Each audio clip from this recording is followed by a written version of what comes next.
Bien.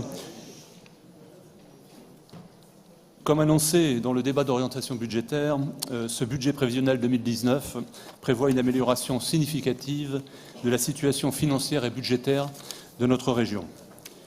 Alors je ne reviendrai pas sur les chiffres qui nous ont été donnés et expliqués largement par Jean-Pierre Bataille, mais je voudrais rappeler que ce BP 2019 subit encore les impacts de la situation financière catastrophique que nous avons rencontrée à notre arrivée, avec des factures impayées, comme celle du TER, la convention TER, une masse énorme de mesures antérieurement décidées, avec des autorisations de programme de plus de 1,5 milliard d'euros et des autorisations d'engagement supérieures à 1 milliard d'euros.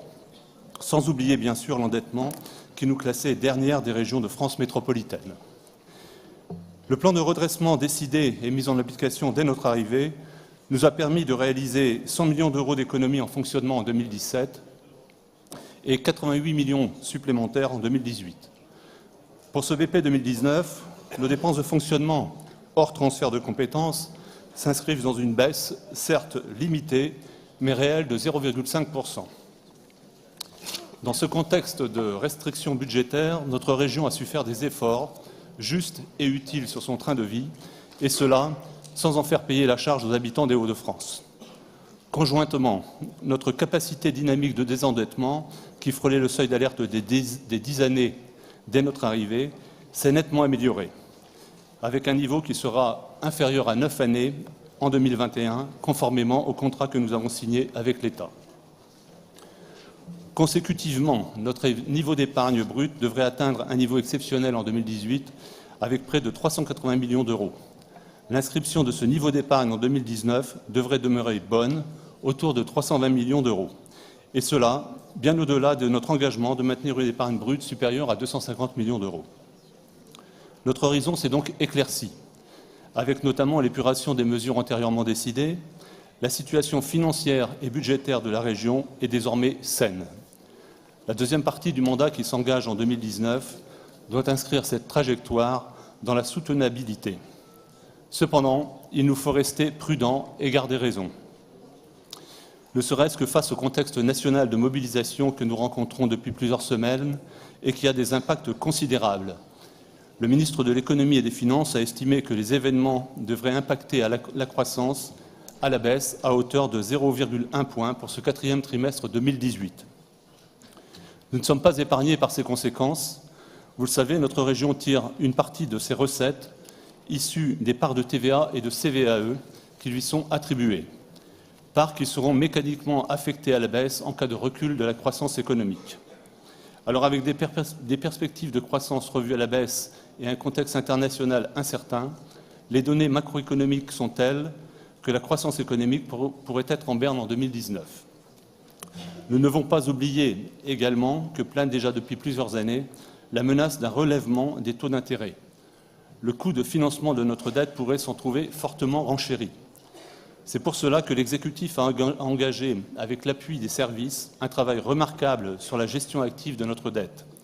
Les différents réaménagements des emprunts et refinancements de la dette nous ont permis en 2018 d'économiser plus d'1 million d'euros en remboursement annuel de capital, soit 35 millions d'euros à l'échelle de l'emprunt. Ainsi, en 2018, et pour la première fois de son histoire récente, la région s'est désendettée pour repasser en dessous de la barre des 3 milliards, soit une baisse de presque 100 millions d'euros en un an. Notre dette est donc équilibrée, sécurisée et soutenable. Cet élément est important pour l'avenir si nous voulons dégager des marges de manœuvre pour financer nos grands projets, comme le canal Seine-Nord-Europe ou le barreau Creil-Roissy. Monsieur le Président, grâce au travail de notre majorité, le budget 2019 est bien construit, autour d'hypothèses chiffrées et crédibles. Nous sommes sur la bonne voie et c'est dans cet esprit, Monsieur le Président, que nous avancerons à vos côtés. Je vous remercie et je laisse la parole maintenant à mon collègue Jean-Paul Fontaine pour continuer cette intervention et conclure. Merci.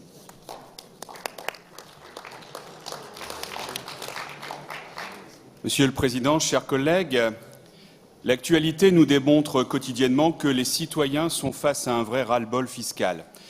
Nos concitoyens nous disent que la coupe est pleine, qu'ils n'en peuvent plus. Le principe du consentement à l'impôt, à l'origine même de notre conception démocratique, est mis à mal. Mais ce n'est pas la région qui vient accabler davantage le budget des habitants des Hauts-de-France. Au contraire, notre démarche est vertueuse et nous faisons des économies. Nous tenons notre promesse de baisser la fiscalité sur le seul levier à notre disposition, celui des cartes grises, en harmonisant à la baisse, à hauteur de 33 € le cheval fiscal, sur l'ensemble du territoire pour 2021.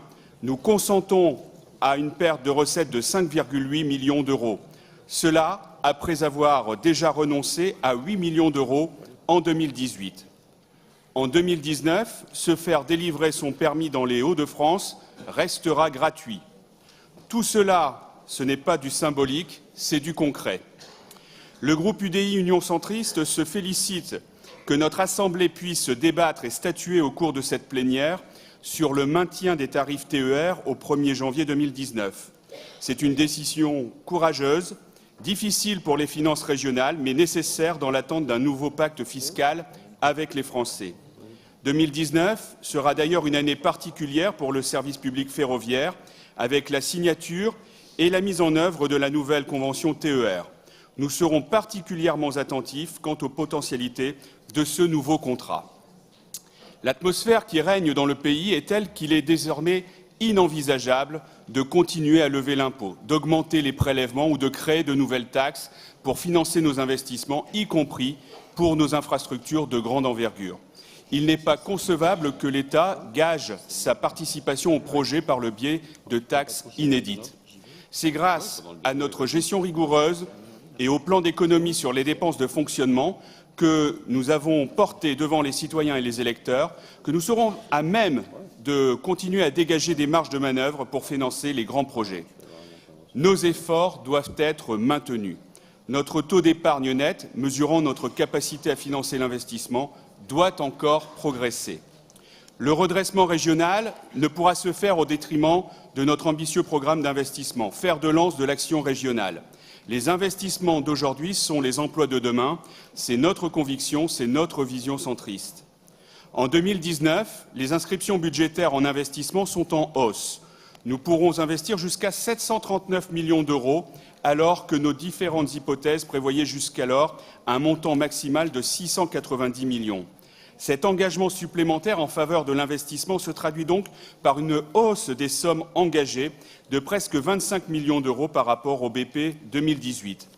Nous faisons confiance à l'exécutif pour optimiser et exécuter au mieux ces dépenses d'investissement. Les taux de réalisation annuelle de nos investissements sont d'ailleurs en forte progression en 2018. Nous voyons en cela une appropriation de plus en plus forte par les acteurs locaux de la méthode régionale, des politiques claires, cadrées et construites avec les représentants concernés. Notre région ne peut se vivre comme un guichet où l'on viendrait se servir. Nous sommes devenus un véritable partenaire pour les porteurs de projets. Cette philosophie est vertueuse, à l'instar de ce qui a été réalisé par Valérie Létard et Salvatore Castiglione sur la Pradette. Plus que jamais, l'année 2019 doit permettre à notre majorité d'approfondir la réflexion sur l'action qui est menée et son efficience. Le groupe UDI-UC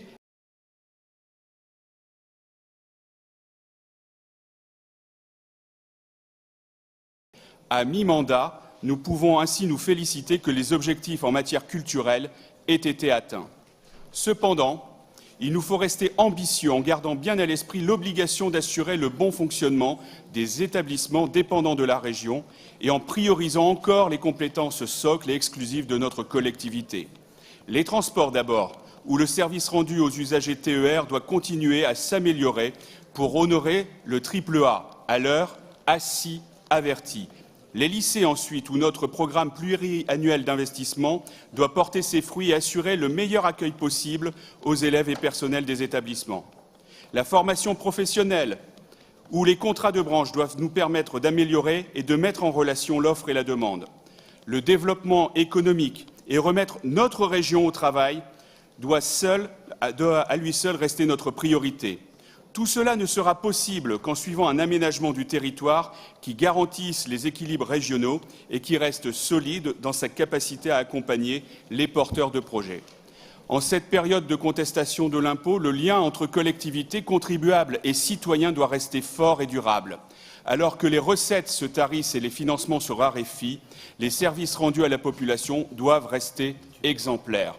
Dans les Hauts-de-France, cela est rendu possible grâce aux efforts que nous avons consentis, efforts qui nous permettent en 2019 de réajuster notre trajectoire de dépenses pour un montant global supplémentaire jusqu'en 2021 de 146 millions en investissement et 131 millions en fonctionnement. Monsieur le Président, le groupe UDI-UC votera donc ce budget. Je vous remercie.